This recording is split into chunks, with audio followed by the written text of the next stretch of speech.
Hi guys, hope you're fine. Today we're going to be having a look at Modern Warfare 2 gameplay. The mission called Darkwater features your squad of soldiers infiltrating a stormy oil rig in the middle of the ocean in a classic FPS fashion. Only a very minimal UI is visible as the team works its way up the rig towards a missile launch at the top before realizing the controls to it are on a shipping boat just off the rig. After making their way to the ship, an extended combat scene sees the team fighting across the deck of the boat as shipping containers and water slide across it, providing both cover and hazards. The level concludes with the bridge of the ship being breached, but ends there before we actually get to see inside. Now from this gameplay I have a lot to speculate that this is still a work in progress and that the game is not in its finalized form.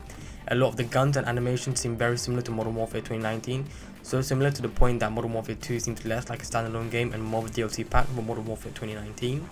I understand that Modern Warfare 2 can be complex and time consuming to build on due to the engine being so advanced, but if this is a copycat version of Modern Warfare 2019 then many players will not come back to Call of Duty.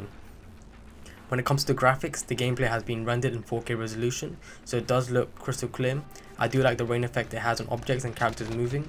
The rain gives it a more realistic look, yet still having gritty feel. The guns sound deep and accurate to their real life models.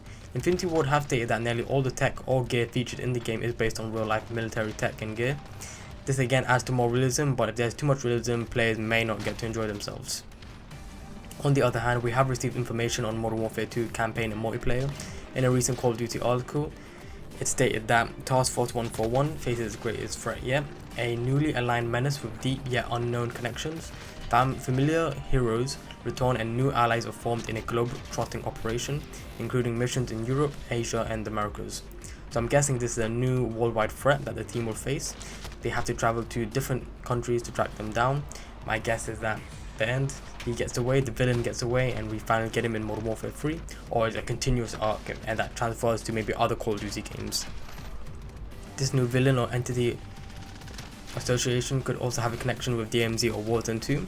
This campaign is set to be an incredible experience on numerous levels: offshore sieges with underwater combat, all-out explosive assaults from 30,000 feet above enemy strongholds, and high-stakes, low-profile stealth missions in both plain sight and under the cover of darkness, deploying alongside your iconic squad mates, team leader Captain John Price, seasoned Sergeant Kyle Gaz Garrett, the lone wolf himself, fan favorite Simon Ghost Riley, fearless Sergeant John Soap McTivish, as well as the newest team member Colonel Alejandro Vargas, an incorruptible Tier 1 operator and member of the Mexican Special Forces. The campaign will have a mix of different missions, some stealthy while others are all guns out blazing. I do believe that in this campaign you'll have to do quick decisions, and these decisions / choices will shape the story out in some way or form. After the campaign, players can join up to their duo for Evolved Special Ops. This tactical co-op mode advances your team building skills and also sets the scene for the near endless hours of gameplay available in the world-class multiplayer. We don't have too much information for this new Evolved Special Ops mode, but from what we have heard, it seems to be a more improved version of the original Spec Ops mode from Modern Warfare 2019. This has big potential and is possibly linked with DMZ or Warzone 2. Modern Warfare 2 multiplayer will have many possibilities for customization, with new ways to play and numerous gameplay innovations, including a revamped gunsmith that offers more customization than ever before. Modern Warfare 2 will hit the ground running on day one, ready to welcome newcomers and fierce competitors alike. I've heard that the guns will have 10 attachments, and you can change and use nearly any part of the weapon, like ADS time, length, barrel, plus more. However, I do feel like when it comes to the guns in Warzone, you'll have 10 attachments, but you can only choose 5 in your actual loadout, and maybe the other 5 would be available maybe in the DMZ or a zombie special ops Halloween mode, which we might get later in the future. The first to the fight will also be a well prepared for an incredible post-release calendar set to include a massive amount of free post-launch content, drops featuring new maps, modes and blockbuster special events that can't be missed. So if you pre-order the game, you get stuck a truckload of content to enjoy. Seems tempting, but I would recommend waiting for gameplay and then maybe pre-ordering, or just wait for the price to go down.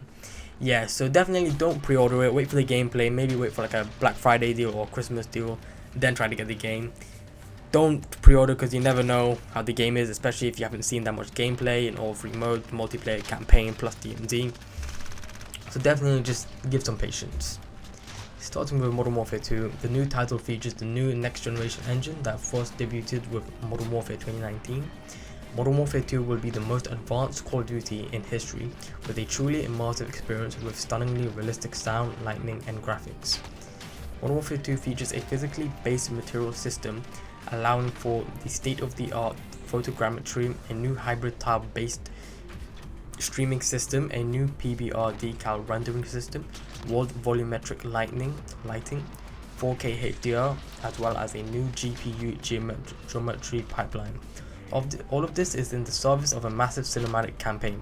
The game also features a new advanced AI system. Enemies and friendlies alike across campaign and special ops act tactically, using combat and cover maneuvering techniques that would be second nature to a tier 1 operator. This sounds like Unreal Engine 5 level, indicate that Infinity Ward has put time in for all the factors to the game, like the engine, the graphics, the animations, and more. Now, I understand that the game engine will be the most advanced, which is good for gameplay, but I don't know how it will run on older generation consoles. What will be the limitations, and if last gen will even get FOV slider or not to mention the storage size required to download the full game plus the DLCs. Then on top of that, you got Warzone 2, that's going to be maybe 300 gigabytes if not more. I hope not, but knowing Call of Duty and how much storage was required for Modern Warfare 2019, we might get into a similar situation.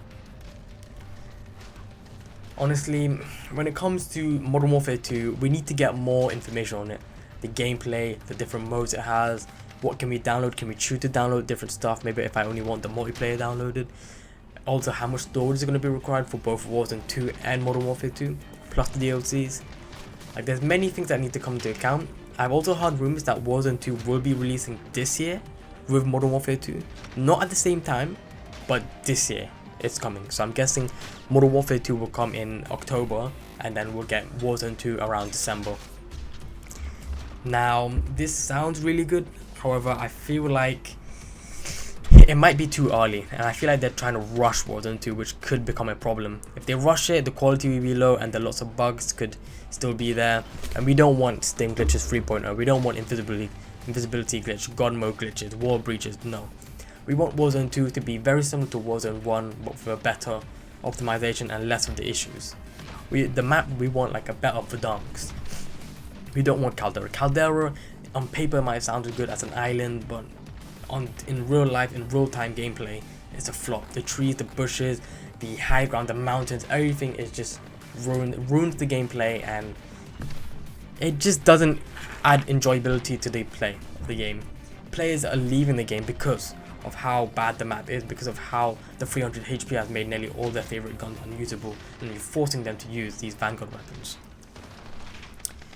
Modern Warfare 2 definitely has, just from the trailer itself and that little 10 minutes of gameplay we saw where they raid that little oil rig, it definitely seems good with like the Modern Warfare vibe, where it's gonna be like Warzone 2 is all gonna be Modern Warfare stuff. I hope they keep Warzone 2 maybe just modernized, not like if their new Call of Duty game comes out with World War 2 or maybe a Cold War themed, they're gonna like reintegrate it and change the whole theme to World War 2. Or no, I want them to, I think it's best, leave the game Modern Warfare themed vibe, keep the guns how it is. Don't try to maybe introduce other guns or integrations. They're gonna have to think a lot about the process, because if they integrate other weapons or they integrate other stuff, you have to also think, how will it run in the game? How will players be able to download the new content with the storage, with already having Modern Warfare 2 and the DMZ, plus Warzone 2? So they've got to really think about all this stuff. All I can say is, keep your expectations low and you won't be disappointed. Honestly, that's it for now. Let me know below your thoughts. Please like, share, and subscribe.